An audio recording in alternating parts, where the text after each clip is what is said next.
dando sequência à série de entrevistas com os pré-candidatos à Prefeitura de Curitiba, hoje recebemos aqui no Paraná Portal Gustavo Fruit, atual prefeito. Seja muito bem-vindo, obrigada pela visita. Obrigado. E Pedro Ribeiro, da Sintonia Fina, que sempre traz os bastidores da política. Pedro.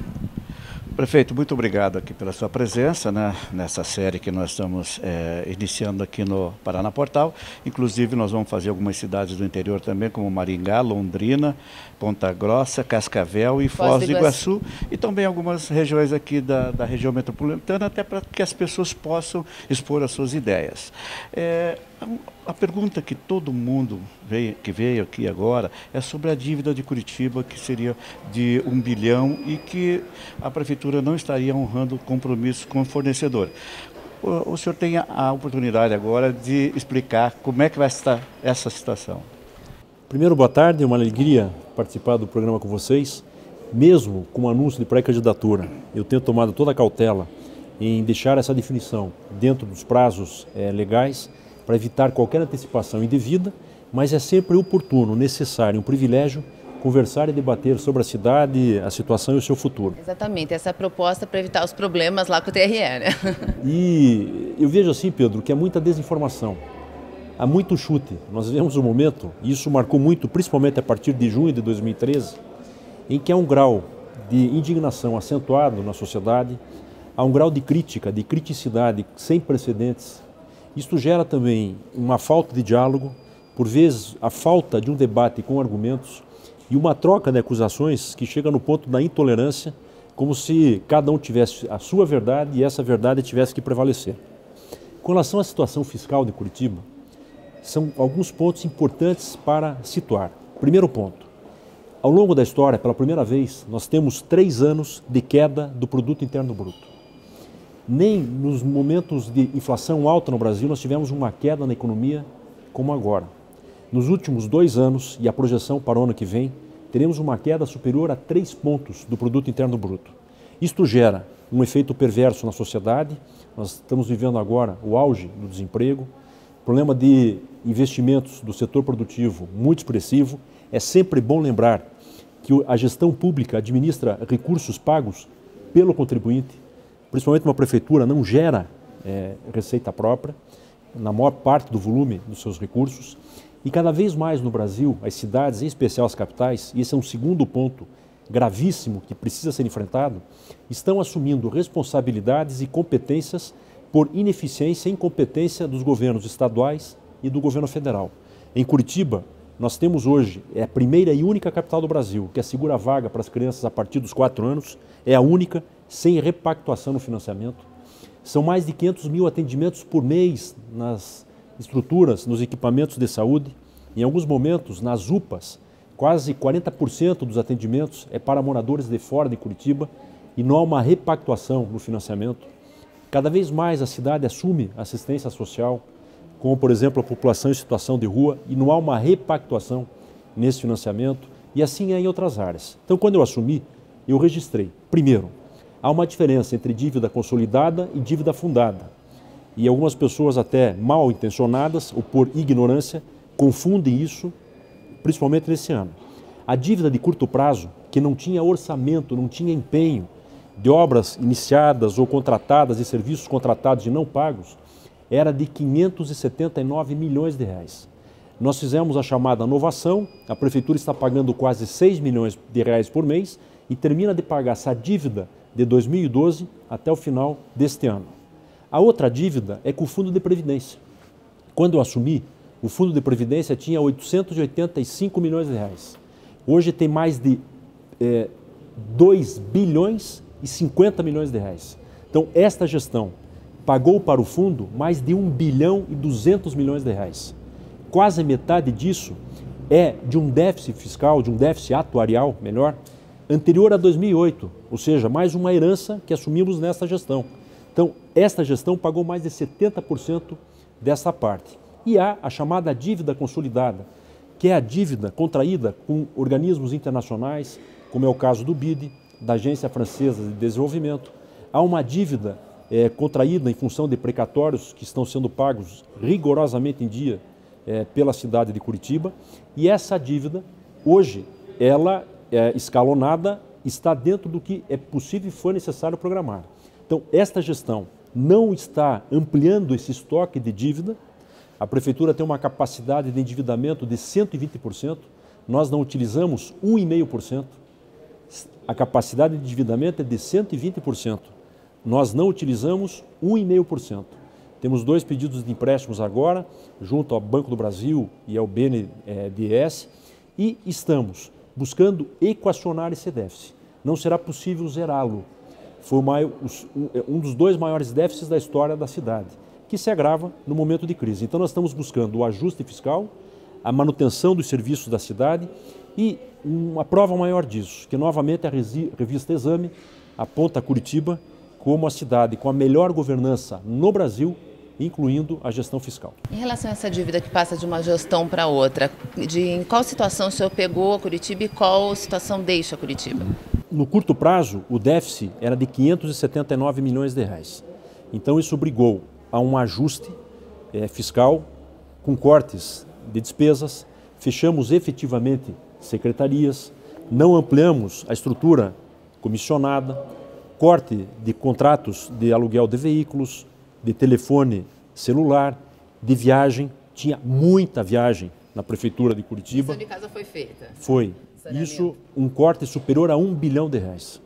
Se não fosse esse corte, Curitiba ia viver problemas que nós vemos em outras cidades e que o Brasil passou com a Dilma, passou aqui no Paraná com o governador Beto Richa, que depois da eleição teve que fazer um corte duríssimo, passou o Rio de Janeiro, está passando em Rio Grande do Sul, e nesta eleição, como análise e comentário, aqueles candidatos que prometerem terreno na Lua correm o risco de serem empichados antes do final do mandato ou passarem por situações críticas, como muitos governadores ainda hoje estão passando. Prefeito, esses mesmos adversários estão acusando o senhor de ter desintegrado o sistema de transporte coletivo da região metropolitana. Você pode explicar isso? Mais uma vez, o maior desafio que eu tenho visto como prefeito e gestor, e nesse momento de tanta turbulência, é a desinformação e a ignorância. Em momento algum, Curitiba desintegrou o sistema. Pelo contrário, Curitiba que mantém o sistema integrado sem subsídio do governo do estado. É importante lembrar que quando assumi, tinha um subsídio que foi estabelecido a partir de 2011. Esse subsídio foi repassado para o Fundo de Urbanização da URBS, da cidade de Curitiba, que por sua vez pagava todo o sistema, os 3 consórcios urbanos e um consórcio metropolitano. Esse consórcio metropolitano é responsabilidade do Estado. É assim no Brasil, é assim no mundo, a não ser que a cidade passe a ser um governo. E, por delegação, Curitiba repassava e pagava as empresas do consórcio metropolitano, que não foram licitadas e não se submetem à fiscalização da URBS e muito menos têm a mesma fiscalização que a URBS exerce sobre as empresas que operam os 3 consórcios urbanos. Com o fim do subsídio, o que foi feito? A Comec teve que repassar o recurso direto, a Comec é um órgão estadual, diretamente às empresas metropolitanas. E olha que interessante, hoje o governo do estado subsidia o transporte metropolitano e não subsidia mais o transporte urbano. Então, com a mesma tarifa, as pessoas que vêm da região metropolitana ingressam em Curitiba e andam no sistema sem pagar uma tarifa adicional. E quando essas pessoas, os usuários, saem de Curitiba e ingressam no transporte metropolitano, essa diferença é subsidiada pelo governo do estado. O que é preciso para quem ama a cidade, para quem defende Curitiba, é deixar claro que a cidade está bancando esse sistema, deixa de ter uma receita de quase 8 milhões de reais por mês e aqueles que amam Curitiba lutam e defendem que a cidade também tenha um tratamento igualitário. E o contrato como está? É bom para a cidade? Tem sido muito criticado também. Tem uma licitação que foi feita em 2010, há vários questionamentos, já com decisões ou na Justiça Estadual, ou em primeiro grau, ou no Tribunal de Justiça do Paraná, já decisões do Tribunal de Contas do Estado, decisões inclusive que conflitam com relação ao resultado com as decisões do Judiciário. Há um acompanhamento muito importante que vem sendo realizado pelo Ministério Público para garantir transparência, isso é bom também, e é bom frisar que nós abrimos toda a base de dados. Quem tem paciência, disposição, tem acesso a toda a composição do contrato, a toda a composição da planilha, e essa abertura de dados, inclusive, foi confirmada agora pelo Ministério Público Federal, que divulgou o ranking de transparência das cidades brasileiras. E Curitiba foi classificada em primeiro lugar com nota 10. Então, informação existe, não é um tema simples. Essa licitação feita em 2010 acabou provocando um imenso desequilíbrio no sistema, e a licitação da região metropolitana tem que ser feita pelo governo do estado. A prefeitura não tem condições e não pode atropelar essa competência que é estadual. Prefeito, esses mesmos adversários dizem que o senhor acabou enterrando, sepultando o metrô de Curitiba. O senhor ainda pensa desse modal, não? É bom lembrar que pela primeira vez nós chegamos na etapa final do metrô. Pela primeira vez, Curitiba apresentou um projeto com consistência. Pela primeira vez, Curitiba teve o aval do governo federal, do BNDES e da Bolsa de Valores para o lançamento da Comissão de Valores Mobiliários, para o lançamento do leilão. E na véspera do leilão, o Tribunal de Contas do Estado aceitou uma solicitação, deu uma liminar e suspendeu este projeto. Todas as dúvidas que foram apresentadas foram esclarecidas ao tribunal, mas se perdeu a janela. Porque a partir do momento que o tribunal voltou a autorizar o lançamento de um novo edital, o governo federal já estava no momento de crise e já em debate a questão do impeachment. E não se faz uma obra dessa em qualquer lugar do mundo só com recursos locais. Então essa é uma parceria público-privada que depende fundamentalmente de recursos do governo federal. É um projeto importante, necessário.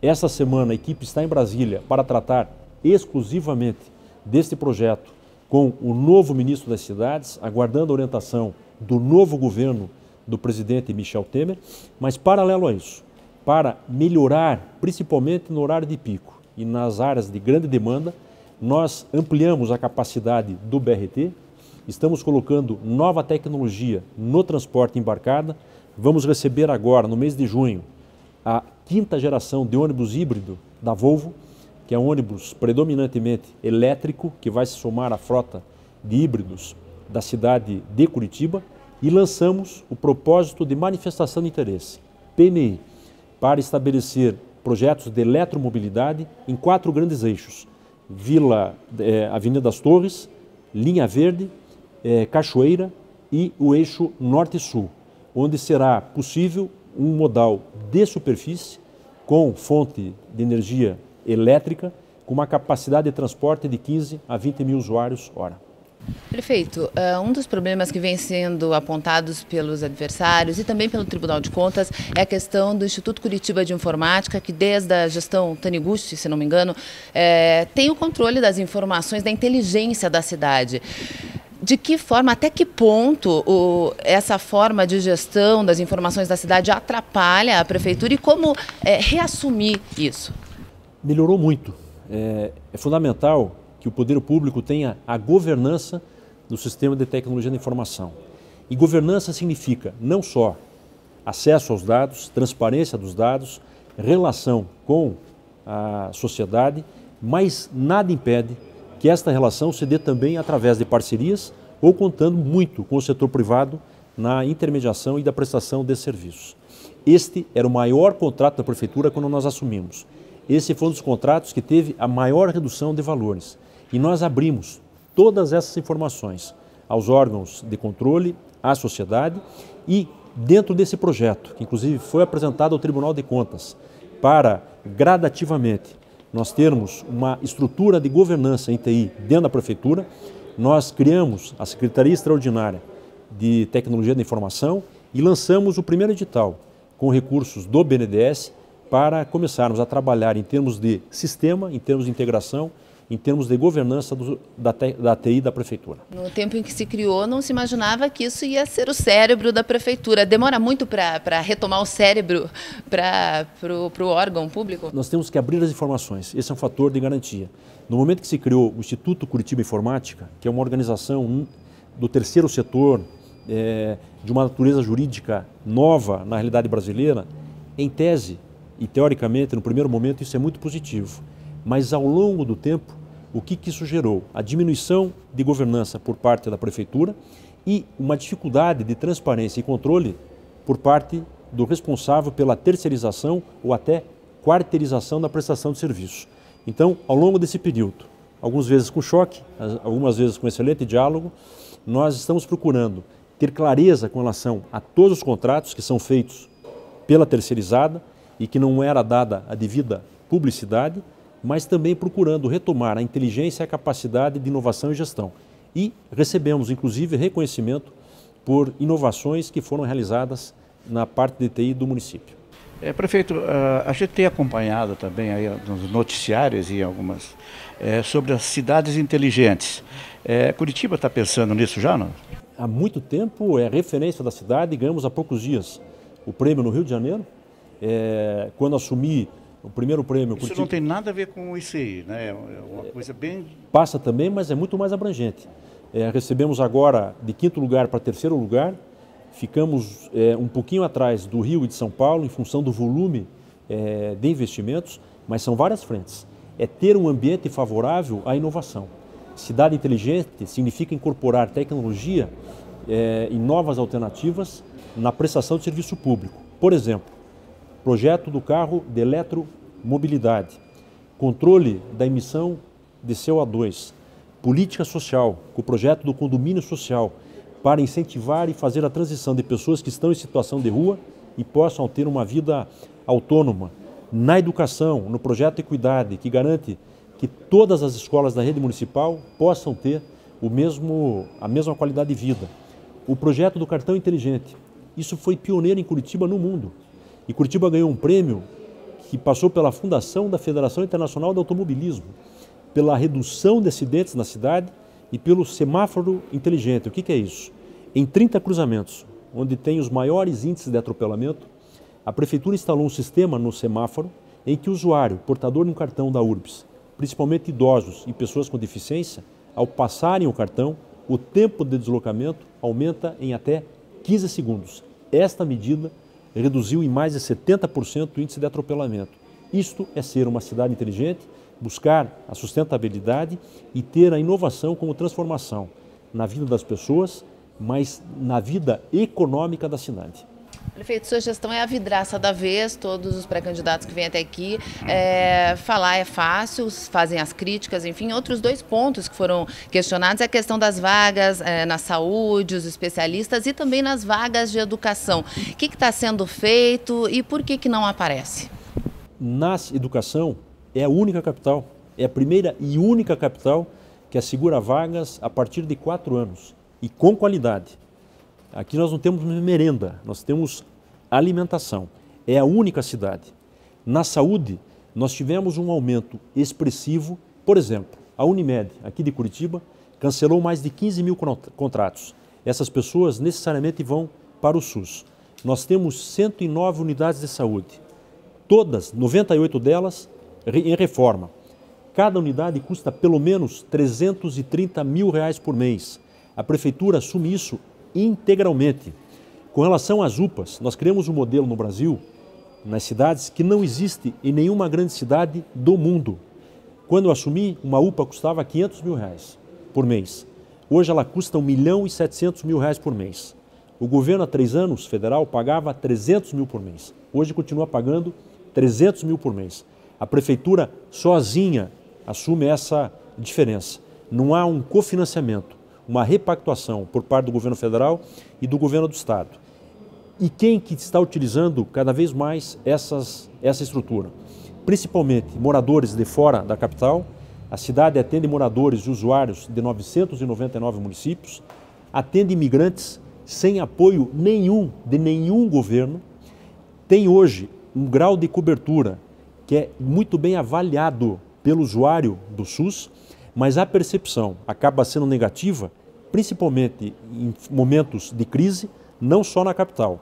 No caso das UPAs, nós estamos ampliando a estrutura, inclusive montando equipamentos equivalentes à UTI de um hospital. Porque no momento em que um hospital contratualizado pelo SUS, que tem a gestão da Prefeitura, mas é contratualizado pelo SUS, é responsabilidade do governo federal pela emenda 29. responsável pelo atendimento especializado. No momento em que não há esse atendimento, a cobrança é no município. Mesmo assim, em várias áreas, houve uma melhora, não só na atenção básica, na prevenção com os programas de saúde da família, os núcleos de saúde da família, mas em algumas áreas de especialidade a Prefeitura avançou e bem. Prefeito, dos problemas aí que talvez arranha um pouco a imagem da Prefeitura são os moradores de rua. O senhor tem uma política nesse sentido? Pedro, tenho, mas isso ocorre muito em função da crise e do aumento do preconceito e da discriminação.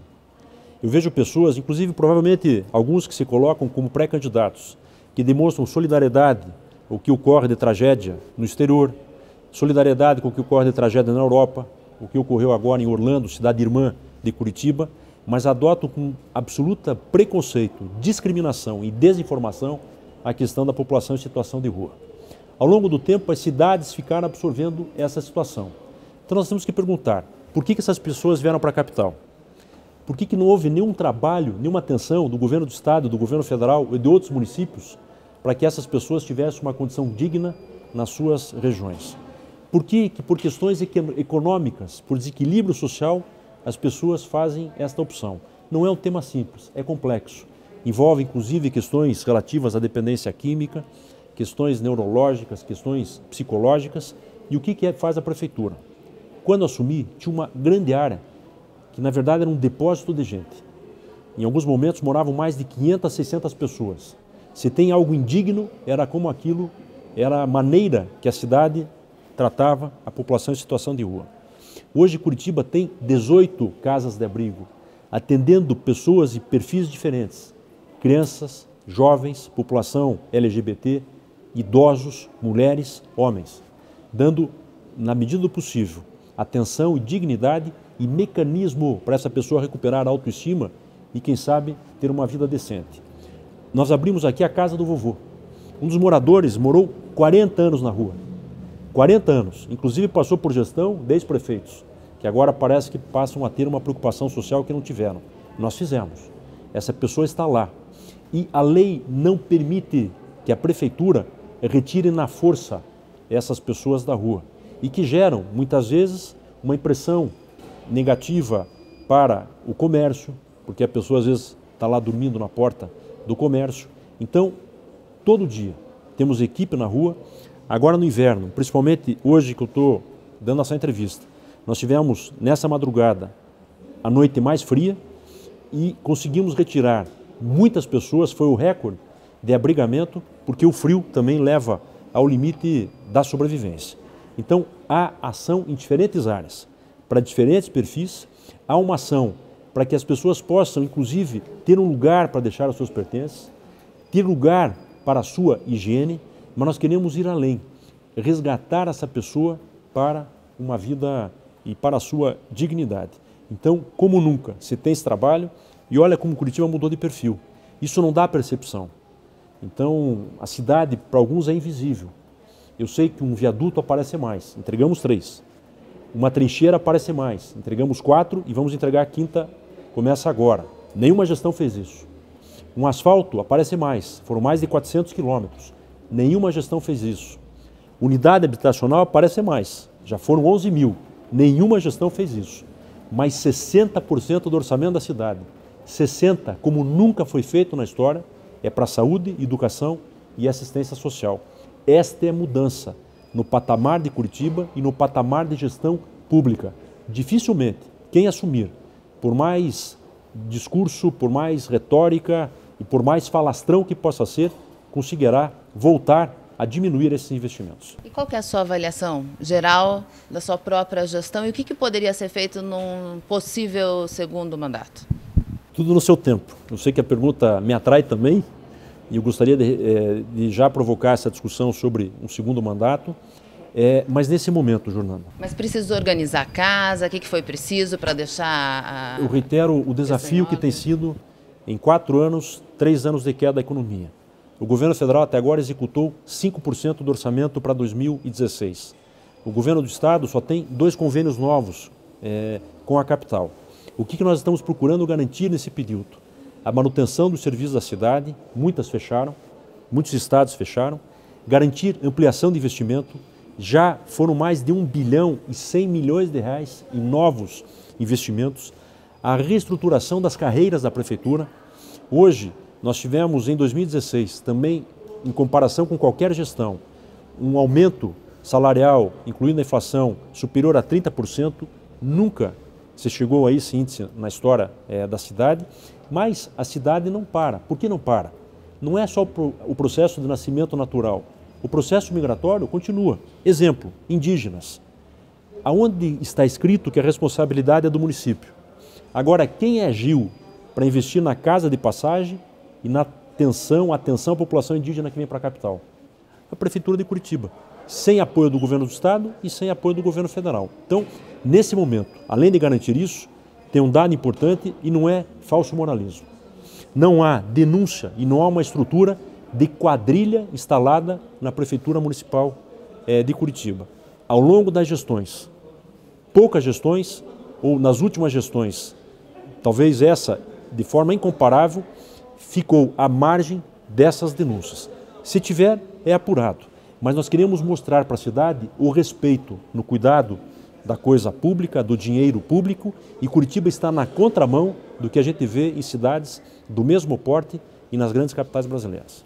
Prefeito, a parceria com o PT não deu certo ou deu certo? Naquele momento, Pedro, é bom sempre a gente analisar as circunstâncias. A denúncia que eu fiz ao PT no Congresso sempre se manteve e aos setores do qual eu tive a oportunidade de investigar, mas a mesma prática que denunciei em Brasília, denunciei aqui na época contra o PSDB local.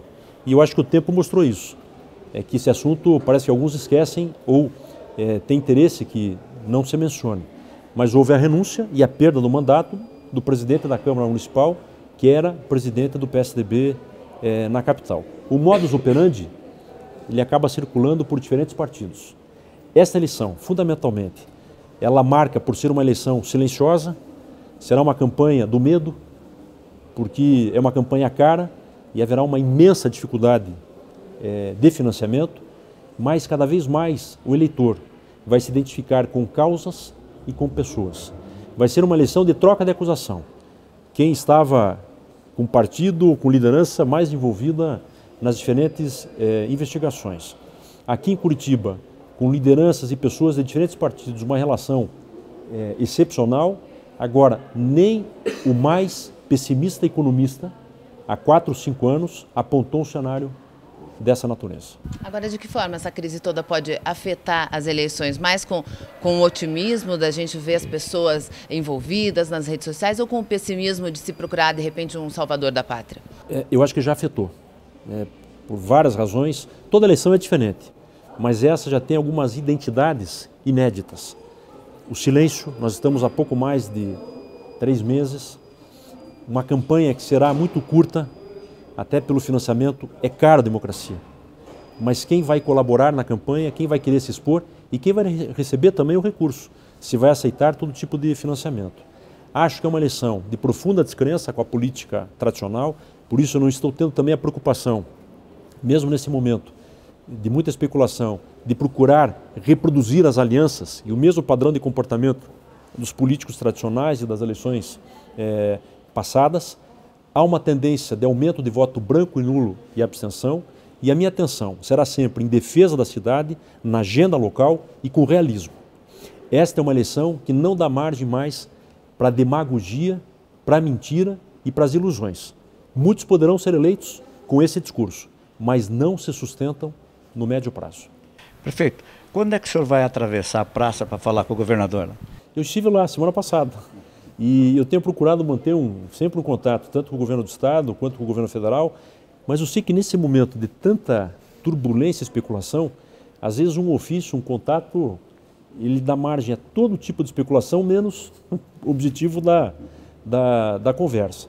Eu fui lá conversar com ele sobre a Manoel Ribas, sobre um recurso que nós temos ainda na área de pavimentação para a cidade de Curitiba e principalmente sobre o projeto de eletromobilidade, que é o possível VLT ou VLP que lançamos, o edital desse propósito de manifestação de interesse, que pode ser interfederativo. O que é isso?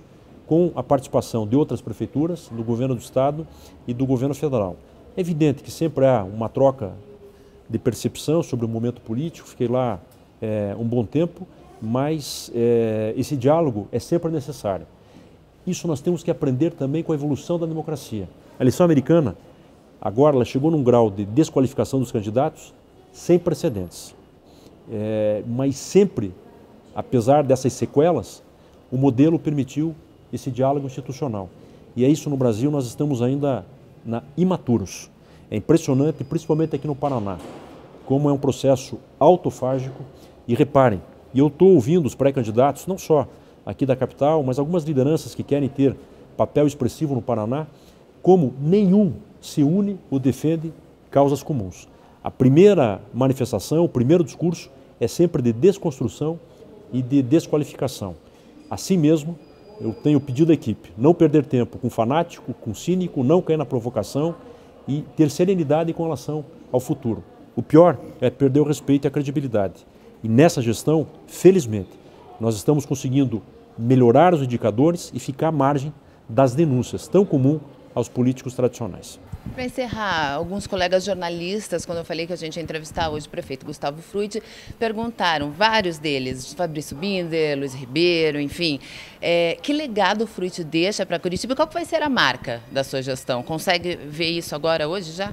Uma cidade mais humana, uma cidade mais sustentável. Os indicadores ambientais de Curitiba melhoraram muito, toda a infraestrutura instalada. Reparem, há quase um ano não tem uma família desabrigada em Curitiba. Alguém noticiou isso? Mas se tivesse uma crise, era notícia permanente. Ao contrário de São Paulo, Rio de Janeiro e Porto Alegre. Isso aconteceu, não foi só por obra da natureza, porque choveu tanto quanto outras capitais e foi a maior chuva da história da cidade registrada. Mas é um trabalho de drenagem, macrodrenagem e relocação de pessoas e famílias que moravam em áreas impróprias para habitação. Então, isso é uma busca pela sustentabilidade da cidade no aspecto ambiental, mas a busca da sustentabilidade financeira. Só incluído o que nós pagamos para o Fundo de Previdência e do déficit gerado em 2012, nós estamos falando de mais de 1 bilhão e 200 milhões de reais. Com esse recurso, é praticamente o mesmo volume de recursos que a cidade investiu ao longo desses 3 anos e meio. Mas um cenário desse acaba não tendo tanta percepção. Então, com muita segurança e muita confiança, nós estamos procurando deixar a cidade sustentável em diferentes aspectos. Mexemos em temas doloridos que há muito tempo não se mexia, como a questão da tarifa, como a questão tributária. Há 10 anos não se atualizava o ITBI e a planta genérica do IPTU e fizemos uma revisão contratual sem precedentes, o que evidentemente afeta interesse de pessoas que há muito tempo estavam acomodadas nessa estrutura de poder da cidade. Prefeito, muito obrigada pela entrevista e pela visita ao Paraná Portal. Obrigado, eu que agradeço. Muito obrigado, prefeito. E a gente segue com o espaço aberto aqui no Paraná Portal para todos os pré-candidatos à Prefeitura de Curitiba e também as prefeituras de Londrina, Maringá, Cascavel, Foz do Iguaçu, Ponta Grossa e algumas da região metropolitana que a gente vai divulgar na sequência.